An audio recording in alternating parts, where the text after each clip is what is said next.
Sveiki, mėlyjeji mūsų klausytojai, žiūrovai. Trečią kartą šiandien su jumis sveikinuosi, bet turbūt kai kurie iš jūsų žiūrės įrašus, arba kai kurie iš jūsų tik tai pirmą kartą prisijungėte. Dabar šiuo metu vyksta mano laukiamiausia mėnesio transliacija, kuri vadinasi užmiršau pavadinimą, terapinė simuliacija mūsų ir mes esame su gydytoju daktaru Julium Neverausku ir šiandien vėl aš vaidinsiu klientę. Norėjau vaidinti vyrą iš pradžių, bet po to vis dėlto nusprendžiau, kad gal bus paprasčiau, jeigu būsiu moteris maždaug apie 50 metų ir gal 40. Jokio skirtumo tas amžius. Tai 40 metų moteris, kuri patiria įstrigimo, tokią krizę, egzistencinę įstrigimo. Aš paskutiniu metu nemažai su tokiu žmonėms susiduriu ir pati esu iš tikrųjų gyvenime tai išgyvenusi.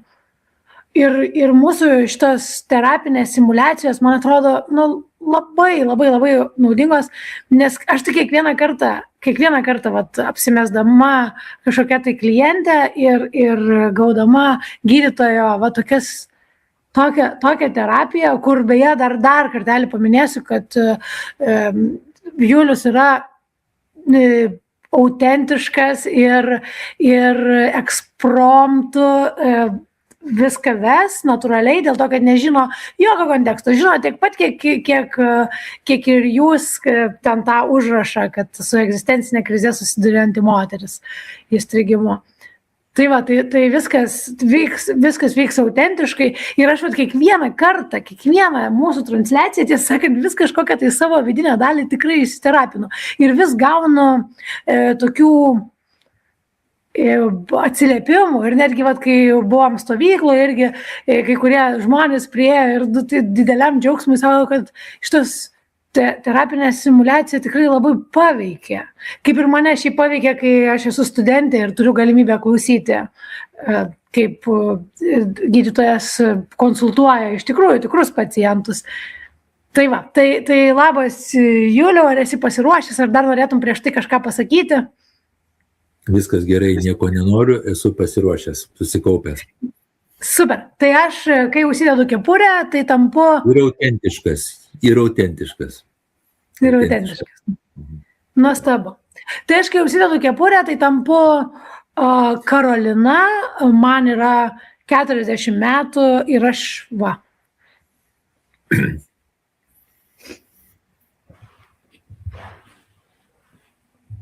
Labas vakaras. Sveiki gydytojau, ačiū, kad susijungiam. Taip, nežinau, nuo ko pradėti, nesu čia tai bandžius. Gal pradėkim nuo jūsų motyvacijos. Kodėl jūs atėjote, kas jūs paskatino ateiti pas mane, kreiptis? Tiesą sakant, tai mano motivacija yra, kaip ir tas tikėjimas, ne kažkoks tai. Mano artimieji tiesiog žmonės, mano mama primiktinai prašė, jinai yra jūsų gerbėja ir primiktinai prašė, kad aš pabandyčiau su jumis pasikalbėti. O pasikalbėti tai turėčiau apie tokį dalyką, kas tiesiog yra, man atrodo, neišsprendžiama ir net beprasmiška. Tai yra tiesiog man nepavyksta gyventi. Ir šitoje vietoje man toks graudulys gal kyla, bet kad mano visas gyvenimas tai yra toksai nepavykęs. Viskas, ką aš išbandau, man nepavyksta ir sukasi ratu ir aš tiesiog pavargau bandyti. Tai ir man atrodo, kad viskas yra beprasmiška, tos pastangos ir kažkoks taip racionaliai suvokiu, kad savižudybė turbūt yra geriausias kelias, nors aš tik tai negalvoju, kad aš neturiu suicidinių ten kažkokių ketinimų tikrų, bet protų galvoju apie tai, kad nes neatrodo, kad kažkokia šviesi ateitis man matytųsi. Taip. Bet jeigu jūs esate čia, tai yra motyvacija, nes jūs atėjote ir galime truputį ir patyrinėti ją. Gal tada jūs norite kažkaip atliepti mamos lūkesčius, vienas dalykas. Antras dalykas, gal jūs vis tiek turite viltį kažkokią tai, nes jeigu atėjote, taip, nes jeigu visai neturėtumėte nulį vilties, tai greičiausiai čia jūsų nebūtų. Tai kas vis tiek paskatino gal truputį, ką jūs norite pasiekti, ar mamai kažkokiu tai būdu parodyti pagarbą jos pastangom, ar įtikti jai. Ir kiek pas jūs tos vilties yra, kad jums gali vis dėlto pasisekti šitoj konsultacijai. Aš dabar šiuo metu kalbu ne apie visą gyvenimą, bet apie šitą konsultaciją, kad šitoj konsultacijai išnaudoti visą savo galimybės gauti kažkokią tai naudą šitoj konsultacijai.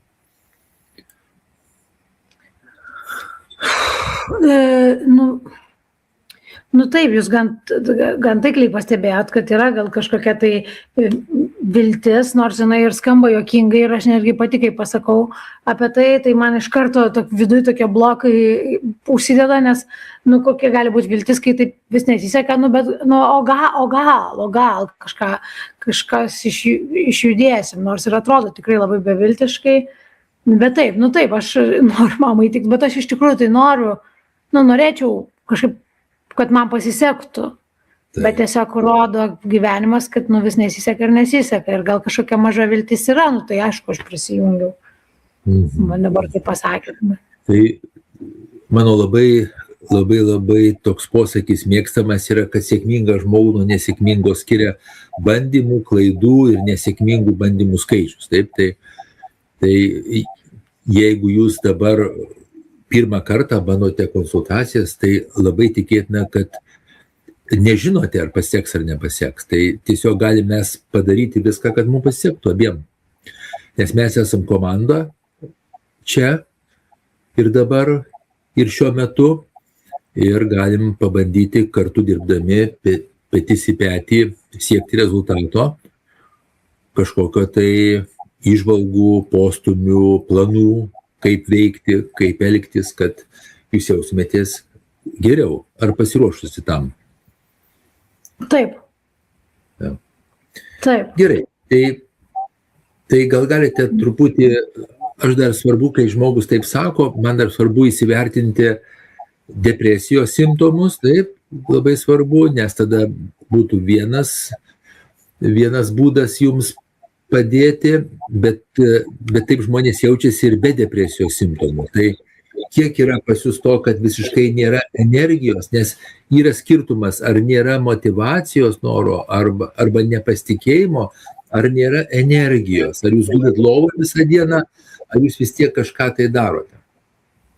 Ne, aš visai daug darau dalykų, yra energijos yra, tik motyvacijos nėra ir tai yra liūdna labai, bet šiaip tai aš išeinu, aš ir pasportuoju ir ten pasivaikštau po mišką, man patinka vaikščioti su šunim, tai, aš darau, energijos yra, tik motyvacijos nelabai. O liūdesio, kiek yra tokio liūdesio? Kažkokio, kad liūdna, kažkokie prisiminimai apie praeitį ir taip toliau, kiek šito yra? Nedaug. Daugiausiai tai man tas liūdesys užeina ir graudulys, kai aš pagalvoju tiesiog apie tai, kad ką aš veikiu, kad tai yra beviltiška, kad nepavyks. Bet apskritai tai, aš nesu, aš gan, bendrauju su ir normaliai jaučiuosi, nebūna taip, kad aš žinau, mano draugė yra buvusi depresija, jinai ten verkdavo ir liūdėdavo, tai man taip nėra, man tiesiog labiau prasmės nėra, bet. O kiek yra to, kad jūs vengiate patirti nesėkmę, kad tarsi bijote stengtis, kadangi patirsite nesėkmę, o tada jausitės labai blogai? Čia jau palėtėt tokią temą.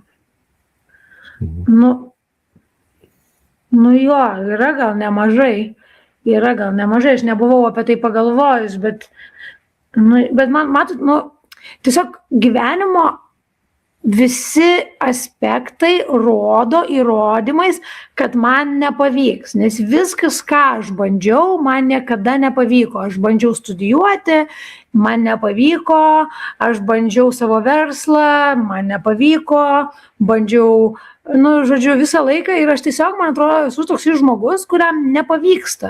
Ir tiesiog, aišku, kad yra skaudu tie nusivylimai, labai skaudu, jie tik dar kartą man parodo, kad aš nesugebantis žmogus, kad aš tiesiog viduj mano yra kažkoks chaosas, kuris neįvyksta nieko. Ir, ir kiek čia dar galima bandyti, aš tiesiog neturiu vilties, kad gali kažkas pasisekti.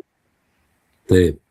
Aš dar noriu paklausti tokios vienos jūsų įžvalgos. Ar jūs pasiduodavote iš pirmos nesėkmės, o net kartais žmonės pasiduoda net kai atrodo, kad bus nesėkmė. Ir neįvyksta dar jos, bet jie tarsi iš anksto pasiduoda, nes artėja ta nesėkmė jų nuomonė arba kažkokie požymiai rodo. O kiek jūs kartų bandėt, kad patyrėt nesėkmę, antrą kartą darot, trečią kartą darot, ketvirtą kartą darot, nors patyrėt nesėkmę. Kaip būna jums? Aš galvoju, kad pagrindinis dalykas, kas man atsitinka, tai atsiranda atidėliojimas. Tiesiog labai stiprus atidėliojimas ir viskas. Ir aš tada nebegaliu prisiversti ir kaip tai buvo man su studijom. Tai buvo man su studijom, tai buvo man su mano tuo verslu ir su dar vienu tokiu, kur aš bandžiau kaip ir tokį versliuką, bet irgi nepavyko. Ir tai va su tuo. Man pasisekė vienas dalykas, tai kad aš turiu mamą, kuri turi pinigų pakankamai ir kad aš galiu gyventi. Bet irgi tai nebus amžinai, aš suprantu, bet kad aš galiu gyventi ir ten savo poreikius tenkinti, bet visa kita, tai niekas nepasisekė, niekas. Ir visą laiką atidėliojimas atsiranda, atidėliojimas ir tada, Tai atidėliojimas pas žmonės būna dėl įvairių priežasčių, bet tokios dvi priežastys gali būti, aš tiesiog noriu paklausyti, kiek pas jūs jų yra. Tai viena yra toks, kad, kaip aš ir minėjau, baimė suklysti, baimė patirti nesėkmę ir tada, nes bus tada labai bloga savijauta, kerta per savivertę, ir taip toliau aktyvuojasi gėda, kaltė ir savivertės deficitas, o kita, gal truputį net priešingai, yra, kai žmogus nori tobulo rezultato ir jisai mano, kad dar nepasiruošęs šitam rezultatui. Tai kaip jums yra? Ar gali būti ir tai, ir taip? Įdomiai čia pasakėt, aš apie tai niekada nebuvau pagalvojus. Dabar, pavyzdžiui, kažkoks tai jausmas apima, kad jau nepavyks, kad jau viskas lysta iš rankų, kad jau nepavyks kažkaip tai. Ir kad nepavyks to rezultato, kokį aš norėjau. Bet tas jausmas ar daugiau su nerimu, ar daugiau su nusivylimu, gėda ir taip toliau. Tai nes šis skirtumas yra truputį. Toksai gal labiau nusivylimas ir gėda būna. Gerai, tai dabar truputį grįžkim apie jūsų gyvenimą, visą jūsų patirtis ir taip toliau. Ką jūs vaikystėje, kokius matėte pavyzdžius, kai kažkokiam žmogui nepasisekė, arba matėte, kad tas žmogus tiesiog galvojo, kad nepasiseks. Ir tapsme, ar buvo tokių žmonių, kurie panašus ir jums reikšmingų asmenų tarpe, kurie gyveno panašiai, kaip jūs dabar gyvenat ir jautėsi taip, kaip jūs dabar jaučiatės. Ar buvo tokių žmonių, kurie buvo jums svarbus, reikšmingi, arba juos matėte ir kažkaip įsiminėte, kad tai būna? Iš tikrųjų, tiesą sakant, aš bet kai pagalvoju apie savo šeimą, jau taip labai atvirai pasakysiu ir gal labai negražu, bet aš tai toks kyla tokia panieka, nes mano šeimoje nieks nieko nėra pasiekęs, taip iš tikrųjų. Arba kad jie būtų kažkokie tokie žmonės, kurie kažkokių siekia savo tikslų, arba kad turėtų pagarbos kažkokios tai gyvenime. Tai